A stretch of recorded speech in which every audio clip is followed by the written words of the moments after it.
I'm Jennifer Lawson, Chief Civic Innovation Officer at Points of Light, one of the world's largest organizations dedicated to helping people take action that changes the world. Welcome to this panel, Small Business and Big Impact. We've had an incredible couple of years where we have, across the country and around the world, relied on the power of our small businesses and our medium-sized businesses to hold us together, to help communities thrive and persist through the most challenging times you can imagine. So I am delighted today to welcome Reid Bundy, Senior Director of Global Social Impact and Employee Experience at Mimecast, and Antonio McBroom, a franchise owner, Team Primo for Ben & Jerry's. Together, we're going to have a great conversation about the power of small and medium-sized businesses to take action in communities. So Reid and Antonio, welcome. And I'd love to start by having each of you tell us your story of impact. How are you accelerating positive social change in the communities where you operate? And Antonio, I'll start with you. Well, thank you, Jenny, and welcome everyone. My name is Antonio McBroom. I am a Ben & Jerry's franchise developer. My organization, Team Primo, is the kind of fastest growing and largest Ben & Jerry's franchise group.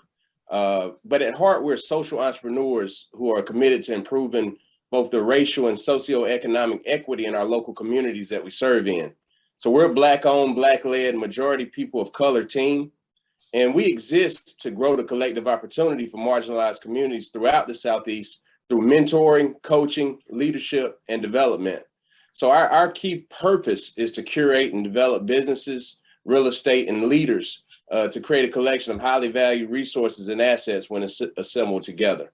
I think that as I've been on this journey, growing with Ben & Jerry's, I started as a scooper when I was in college at UNC Chapel Hill. And I fell in love with this company that just had at its core a spirit of justice and equity. And from there, we ice cream is our platform and our tool, and it's really good ice cream.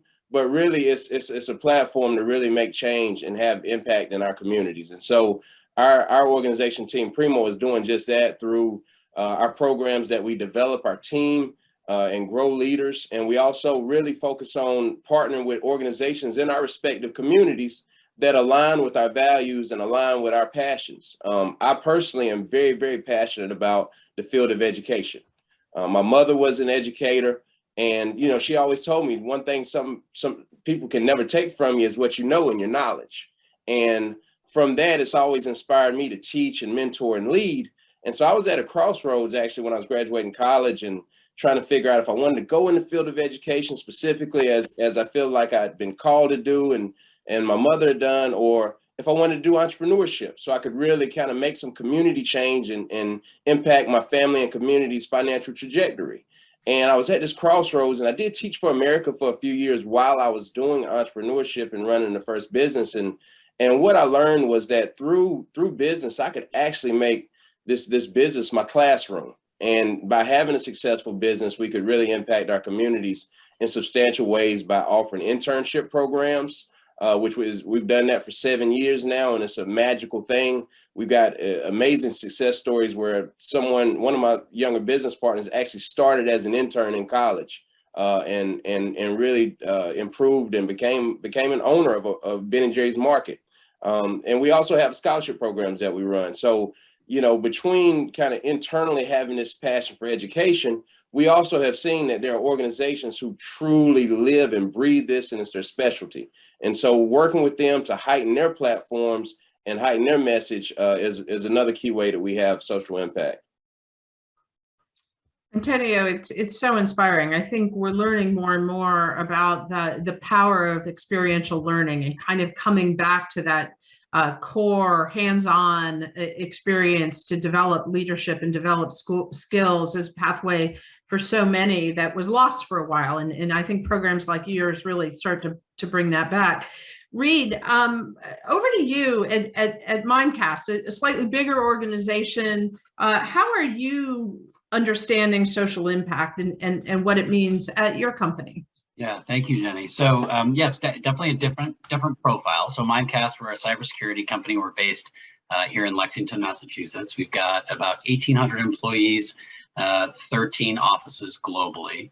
And our story of impact is really rooted in our business model. So our business offerings, it's a cyber resilience platform, it's cybersecurity solutions, tools, and education for small businesses, organizations, all the way up to enterprise level businesses.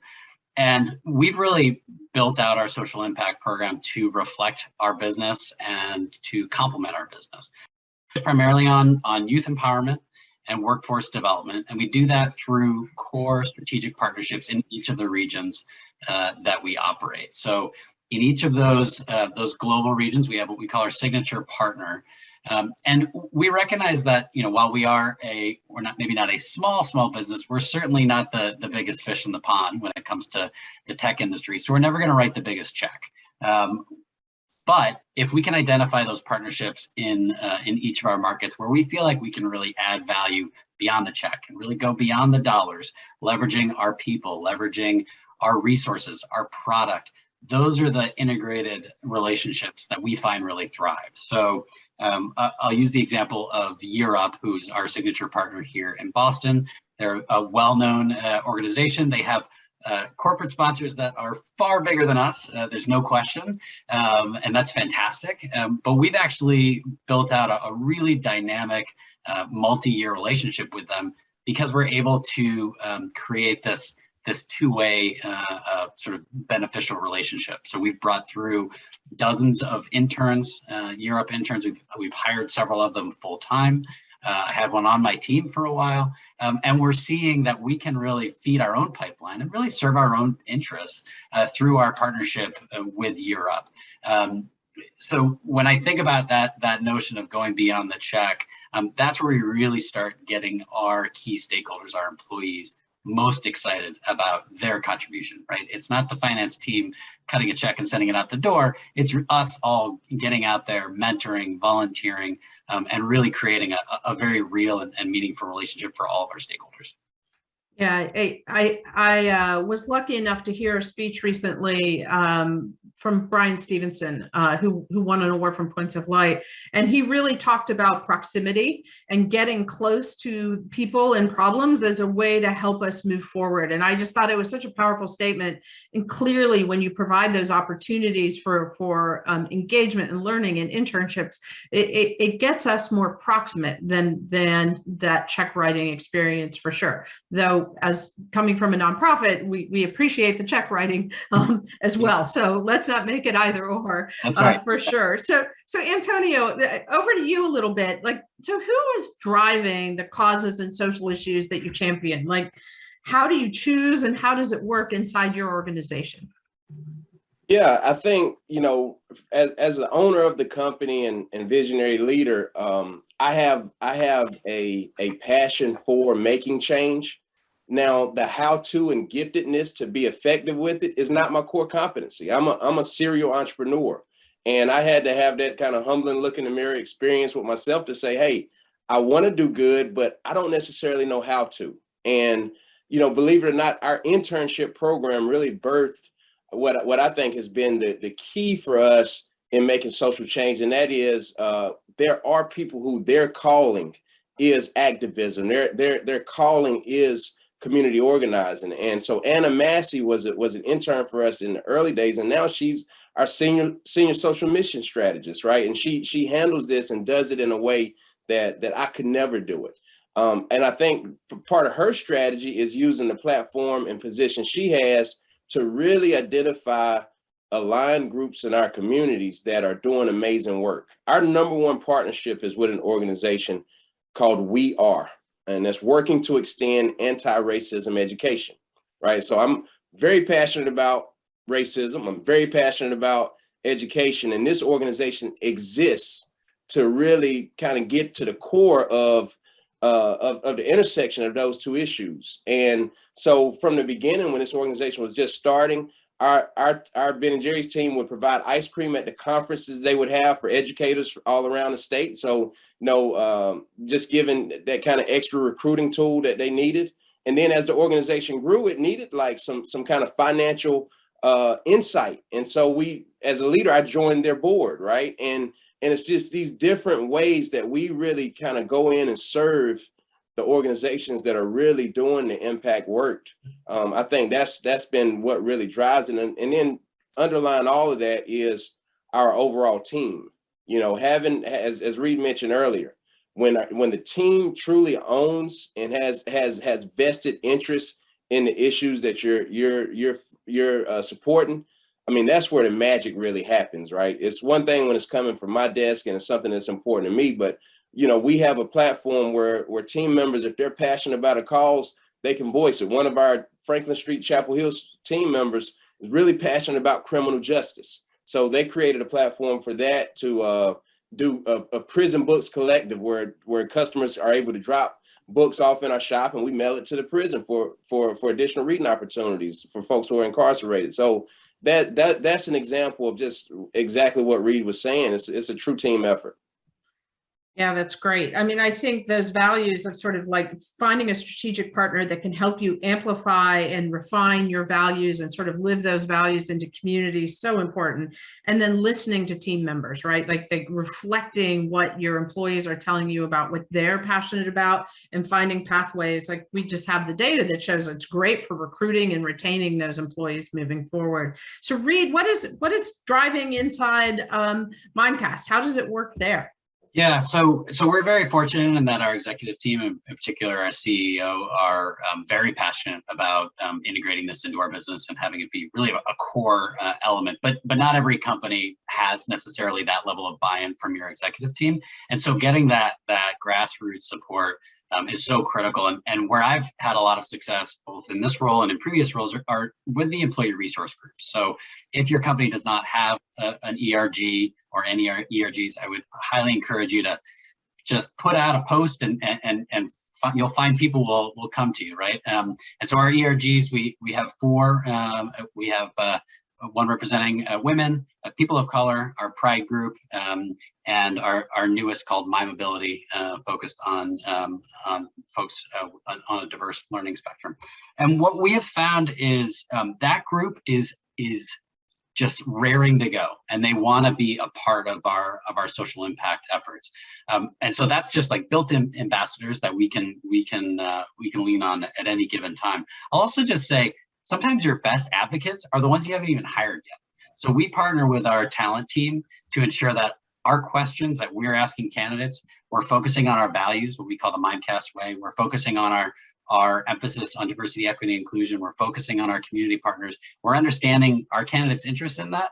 And then we're also able to then pull in candidates that we can see as sort of the next generation of champions for all of our social impact causes.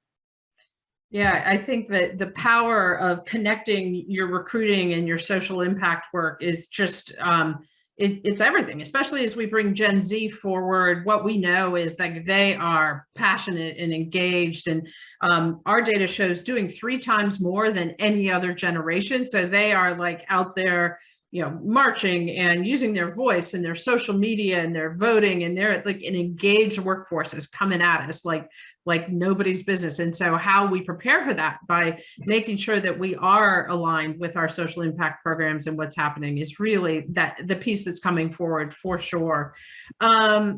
So in the last couple of minutes, Reid, maybe I'll start back with you. What's the number one piece of advice that you would have for a business like yours that wants to enhance their impact? Yeah, definitely. So, recognizing that there are so many businesses out there that may not have dedicated staff that are focused on this, you want to start simple, but I have a sort of a template of, this is one piece, but it's got 3 parts to it, or one bit of advice. First is sort of the classic Simon Sinek of starting with why. What are you going to care about, right? Determine what that is, and then write it down. That's part 2, right? Literally on a piece of paper or on a slide, write down what you care about, because it allows you to say yes to opportunities, but it also allows you to say no, and then to direct employees to other opportunities where they can give back to their own personal passion, whether it's through a matching gift program or volunteer days off. And then the third would be the who, right? So you've got the why, the what, and then the who are those ambassadors, right? And finding those people that are willing to raise their hand. Great, thanks. And Antonio, over to you. Final word. I'd say it's all about focus. we're very effective business leaders. If we want to enhance our impact, if we focus on it and prioritize it, I've saw across different business spectrums that's where the real outcomes happen. And so I'd say it starts by sitting down and saying that this is something that our business is gonna measure and is gonna put front of mind and front center for what we do moving forward. Thank you so much. And thanks to everyone for joining us today. I think you can tell by these speakers just the impact that small and medium-sized businesses have. They are closest to our communities and each of us in our daily lives, and can really help us all make a difference in our communities. So thank you both, Antonio and Reid, for being a part of today's conversation. Of course. Thank you.